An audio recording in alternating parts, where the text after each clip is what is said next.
Good Saturday morning. I'm meteorologist Byron Douglas. We're going to do a brief update. Maybe you're watching the golf and watching the Open. We're enjoying that. We have an alert day on the board. We'll let some folks get in here, and we're going to give you an update here. It generally kicks in this afternoon. We have a new heat advisory for this afternoon. I'll take this full. If you have some questions, we do have some lightning across the viewing area right now, mainly north of Interstate 64. We do have that damaging wind and flash flooding threat. And for areas north of Interstate 64, we do have an isolated tornado threat. So that's going to be the theme here as we go into the afternoon and through tonight, especially if we get a line of showers and storms going. So there's a look at the alert day. We'll break it down. I'll show you all my thoughts behind it. Of course, we'll have more coming up at 14 News. At 6, here's a look at the heat advisory. And we can expect heat advisories, excessive heat warnings, not only this afternoon, but generally Sunday. And then as we go into next week, we'll give you the county breakdown. So maybe you're out at county fairs, if you're down there at Sturgis, generally includes everybody. Yeah, if we get some storms going, we'll get some relief with the heat advisory, but officially we'll go until 7. And we've talked about this for several days. I'll take this full here. We do have that flooding threat. This has been expanded, includes our entire area. So we've been starting with this, the flooding threat, really emphasizing the potential for flash flooding, and I'll get to the severe thunderstorm looks there in a moment.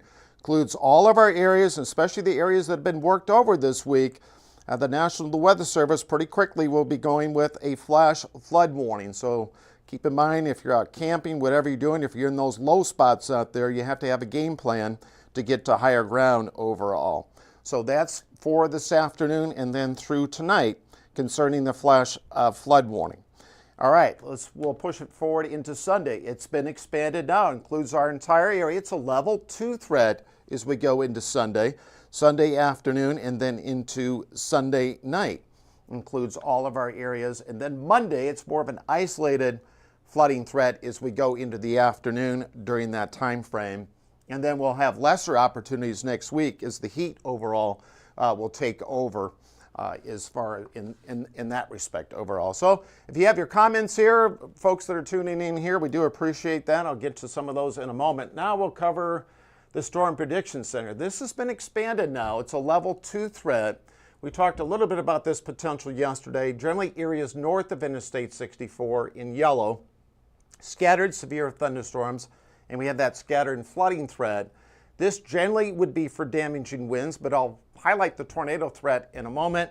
And generally for Evansville, Southern Vanderburgh County, Madisonville, everybody else, it's a level 1 threat for severe thunderstorms. Not a big outbreak, but if we get another nasty squall line of showers and storms, they'll all be capable of the flooding threat, which is highlighted here as well. This is pretty much holding from what we had yesterday.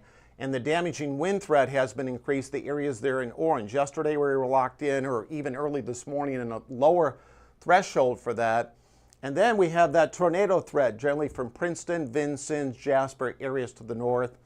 With all the warm air aloft, generally we're not looking at large hail. We could see some Peter marble size hail. And that tornado threat, if you're doing any traveling, generally from Chicago, Indianapolis, Detroit, most of Michigan, and then areas there south of Des Moines, or if you're on I-71 heading from Louisville to Cincinnati, they have a tornado threat there as well. So I'll take that full. Just keep in mind if you get any warnings, it's not safe to be on the roadways with that flooding threat. It does include our counties up to the north. Right now, we'll just do a little tracking. We have some lightning here. These aren't associated with severe thunderstorms, of course, with the lightning. Look at all the lightning there up through Petersburg. Get up to Algiers, Ivy, down to about Arthur, Oakland City. And so this is the prime of our lightning season. That's going to be carried. I don't have a track on that, but that's going to work over towards Ireland, Jasper. And then if you're on I-69 north there at Petersburg, you can see some ponding even on Interstate 69. Additional lightning strikes there in northern Wabash County up towards Lancaster and Allendale. North of Fairfield, you get up towards, if you're on the curve there, points to the west on Highway 45 towards Sisney. And then this complex of storms up through Peoria, Rockford, Illinois, that's sliding our way. So some of the outflow boundaries, some additional showers and storms will flare right over us as we go into the afternoon, kind of 2, 3, 4 o'clock through this evening. I'll get to that timeline in a moment, but very efficient lightning, especially there in Pike County. Could even prompt some power outages. Now temps 80 at Evansville. They're not doing a whole lot because we've had the cloud cover, but we're scheduled to break it open here with some sunshine into the afternoon. Now here's the other part of the equation. The feel-like temperature here at 2 o'clock. So it meets the criteria for a heat advisory. 104 Evansville, 102 in Madisonville. So that's the heat index, so do take it easy out there. Now we'll run into Sunday. This is Sunday morning, so if you have stuff to do, the quietest or coolest part of the day would be during the morning. And then I think we'll have new heat advisories covering Sunday afternoon and then into Sunday evening. We still have that potential for some thunderstorms through that time frame as we go into Sunday there as well. Hello to Lacey. Good morning to you, Dawn, Janet, Rhonda. I got my phone going here. So Jackie, appreciate the comments there. So we're on our Facebook page. And this takes us into Monday. Again, we'll probably have heat advisories all next week. And then some areas could be into excessive heat warnings. And then we'll get to the latest timing. We kind of time it out 2, 3 o'clock and then through this evening. And let's go to the hourlies here.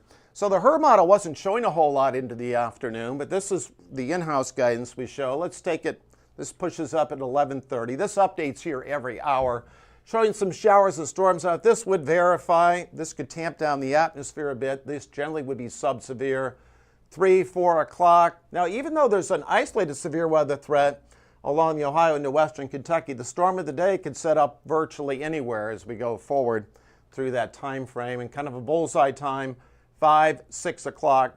Very much like the past few days, we'll mix in there some flash flood warnings, and this takes us to 6, 7 o'clock, and then through tonight. So we're showing decent chances for showers and storms. Now, as we go into Sunday, we do have a level 1 threat for isolated severe thunderstorms during that time frame. We're not at risk for a tornado threat as we go into Sunday, and we'll have lesser opportunities as we go into Monday. And let's take a look at Sunday, the parameters. This is encouraging. We're not at risk for a tornado or large hail, and a lower threshold there for damaging winds, as I'll bring that full here in a moment. And there's the 7-day forecast. I mean, it's been a while, but they're all alert days. Now, Monday, Tuesday, Wednesday, Thursday, and Friday, generally that's all for heat, again with some isolated showers and thunderstorms. And then for today, a little bit of sun as we go to the afternoon. We do have that potential for severe thunderstorms, and then through Sunday as well. So I appreciate the comments. Some folks here, let's go down here and look. I'm spinning some plates here. We had some spotter reports there. We appreciate those spotter reports that some areas had 3 up to 4 inches of rain. We get about 4 inches of rain here in the month of July, and some areas have had more than that. So excessive heat warnings are anticipated as we go into next week. I appreciate the comments. I'll take this full, get to a few more, and then we'll have more on our 14 First Alert weather. I'm not going to belabor this, but we'll have more soon. Of course, if we have any active warnings, we'll bounce in and try not to interrupt too much of the open there, up there in Northern Ireland. Skylar, appreciate the comments. There's a lot of lightning right now in Pike County.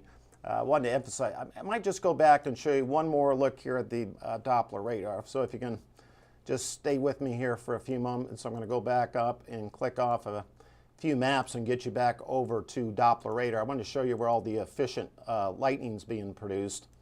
We've had quite a bit of lightning up to the north overall. Well, I'm just going to leave it there on the 7-day because I'd have to push my computer back. So that's the latest. We'll have more soon. In fact, I'm going to give you a lightning update. Give me about 10 minutes and I'll have a fresh lightning update coming right to you on the 14 First Alert weather app.